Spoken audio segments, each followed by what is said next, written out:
మరో పురస్కార గ్రహీతను వేదికపైకి సాదరంగా ఆహ్వానిస్తున్నా. షోయబుల్లా ఖాన్ స్మారక పురస్కార గ్రహీత సుప్రసిద్ధ జర్నలిస్టు శ్రీ పాషం యాదగిరి గారిని మీ అందరి చప్పట్ల మధ్య వారిని సన్మాన ఆసనంపై ఆసీనులు కావాల్సిందిగా, వేదికపైకి రావాల్సిందిగా వారిని సాదరంగా ఆహ్వానిస్తున్నా. వారిని సత్కరించడానికి, అవార్డును అందించడానికి ప్రజాయుద్ధ నౌక గద్దర్ గారిని వేదికపైకి సాదరంగా ఆహ్వానిస్తున్నా. సంస్కృతి ఒక శక్తివంతమైన ఆయుధం, అయితే అంతకన్నా పదునైంది అక్షరం అని మనపూర్వకంగా నమ్మిన ఒక నిరుపమాన నిరాడంబర పాత్రికేయులు, రచయిత, చింతకుడు, ఉద్యమశీలి, ఆర్తుల పాలిట వకల్తా పుచ్చుకున్న న్యాయవాది, నిర్భీతికతకు నిలువెత్తు తార్కాణం శ్రీ పాషం యాదగిరి గారు. హైదరాబాద్ గౌలిగూడలో 1952లో వారు జన్మించారు. మాతృభాష అయినటువంటి తెలుగులోనే కాకుండా హిందీ, ఇంగ్లీష్, ఉర్దూల్లో సాధికారతను సంపాదించినటువంటి మాన్యులు. రాజనీతి శాస్త్రంలో ఉస్మానియా విశ్వవిద్యాలయం నుండి ఎంఏ డిగ్రీని సంపాదించారు, ఎంసీజే పూర్తి చేశారు. ఉద్యమ జర్నలిజానికి నిలువెత్తు నిదర్శనం శ్రీ పాషం యాదగిరి గారు. తెలంగాణ ఉద్యమంలో వారి పాత్ర స్ఫూర్తిదాయకమైంది. Gongura go back, idli sambar go back అంటూ నినాదాలను రాస్తూ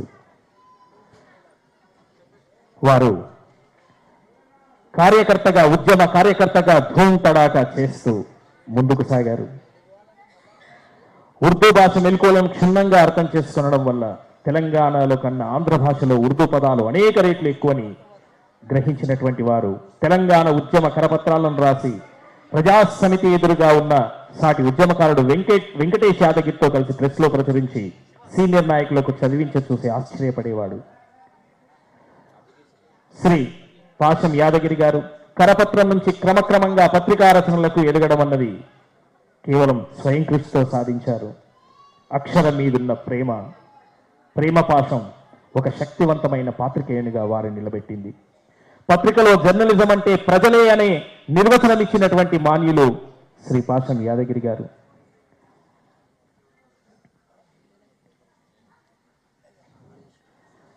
ఉద్యమంలో భాగంగా తెలంగాణ రాష్ట్ర ఏర్పాటు కోసం వివిధ రాజకీయ పార్టీల నేతలను కలుసుకొని నిరంతరము చర్చలు జరిపి ఐక్యతా సూత్రాన్ని నిర్మించినటువంటి వారు శ్రీ పాషం యాదగిరి గారు.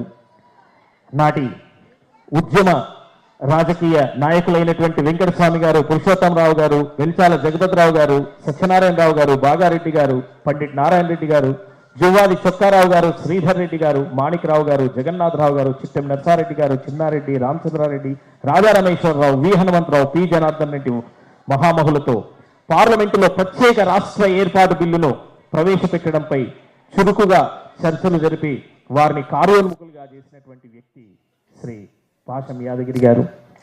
వర్తమానం పత్రికలు అద్భుతంగా నడిపి జర్నలిజానికి అర్థం చెప్పినటువంటి వాడు. ధైర్యమైనటువంటి జర్నలిజం ఎలా ఉంటుందో తానే రూపమై నిలిచినటువంటి వారు శ్రీ పాషం యాదగిరి గారు. వారిని ఈ సందర్భంగా సత్కరించుకోవడం గొప్ప గౌరవంగా భావిస్తోంది తేనా.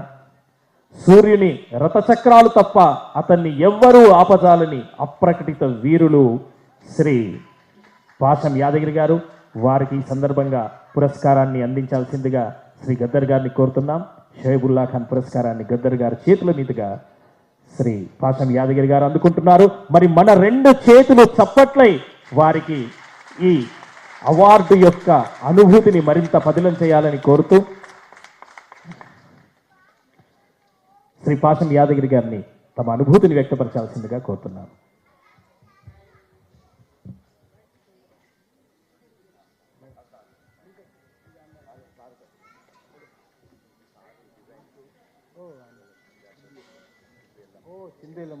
Very good. నిల్చుంటుంది. తెలంగాణ ఎన్ఆర్ఐ అసోసియేషన్ తేనా తెలంగాణ పునరుజ్జీవన అవార్డు నాకు ఇవ్వడం, షోయబుల్లా ఖాన్ పేరు మీద ఇవ్వడం చాలా ఆనందంగా ఉంది.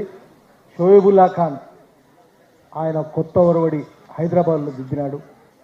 ఎవరు అధికారంలో ఉంటే వారిని ప్రశ్నించాలి, సూటిగా ప్రశ్నించాలి, తప్పు చేస్తే మొహమాటం లేకుండా నిలదీయాలని చెప్పేది అది జర్నలిజం అంటే. పాలనలో ఉన్నవారిని ప్రశ్నించాలి.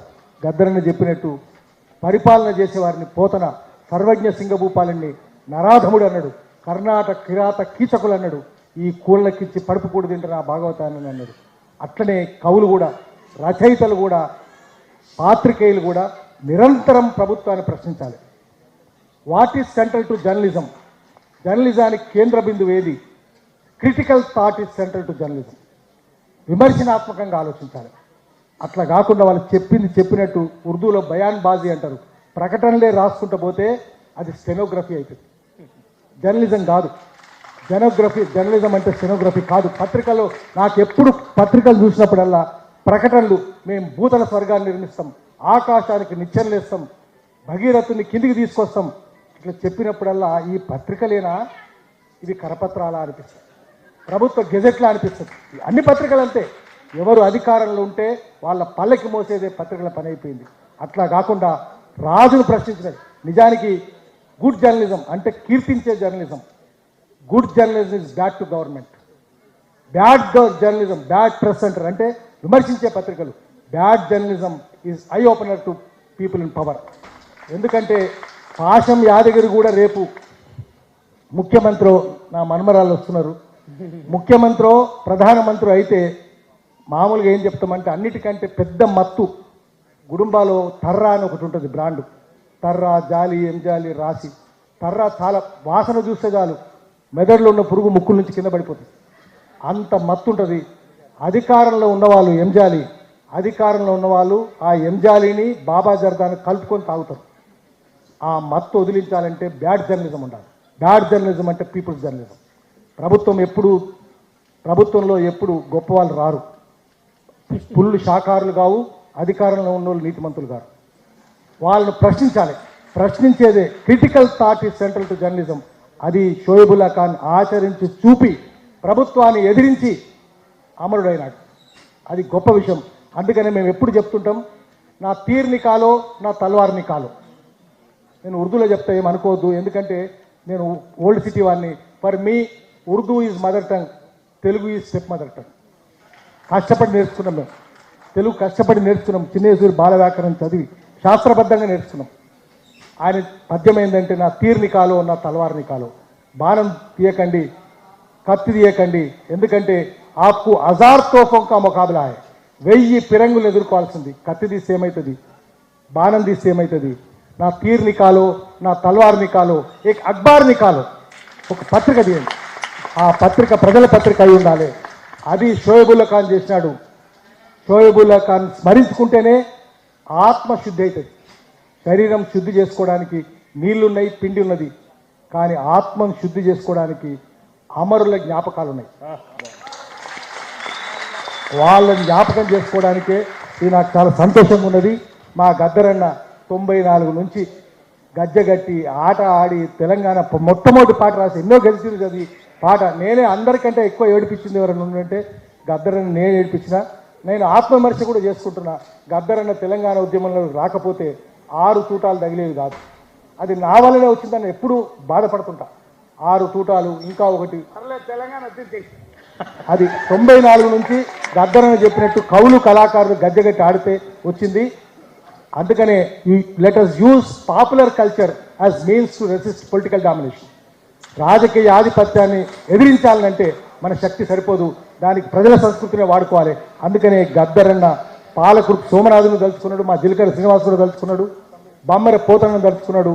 ఈ కళాకారులు, చిందు ఒగ్గు కళాకారులు, వాళ్ళ నేతృత్వంలో గద్దరన్న తెలంగాణ తీసుకొచ్చిందని నేను గట్టిగా, కళాకారులతోనే తెలంగాణ వచ్చింది. వాళ్ళే చైతన్యం. రాజకీయ నాయకుల చైతన్యం పాతాళంలో ఉన్నప్పుడు, ప్రజల చైతన్యం ఆకాశంలో ఉన్నప్పుడు ఆ చైతన్యాన్ని ఆయుధంగా మలిచిన శక్తి కళాకారులది, ఇంకెవరిది కాదు. 90 మణిదాస్ ఉద్యమం మాత్రం అది తెలంగాణ ఉద్యమం విజయవంతమైందంటే కళాకారుల ద్వారానే ఉద్యమం అయింది. పాపం వాళ్ళు చాలా కష్టాల్లో ఉన్నారు, వాళ్ళని తలుచుకోవాలి. జర్నలిస్టులు కూడా మొదటి దశలో, రెండవ దశలో జర్నలిస్టులే ముందుండి సంతపూర్ రఘువీరరావు గారు కావచ్చు, పిఎన్ స్వామి గారు కావచ్చు, మా ప్రతాప్ కిషోర్ గారు కావు వీళ్ళందరూ కలిసి మొదటి దశ ఉద్యమం మొదలుపెట్టిన వాళ్ళు. రెండవ దశలో ఉద్యమంలో కూడా మా అల్లం నారాయణ ఎన్నుకున్నాడు, మా చక్రపాణి జర్నలిస్టులే రెండవ దశ ఉద్యమాన్ని కూడా మొదలుపెట్టినారు.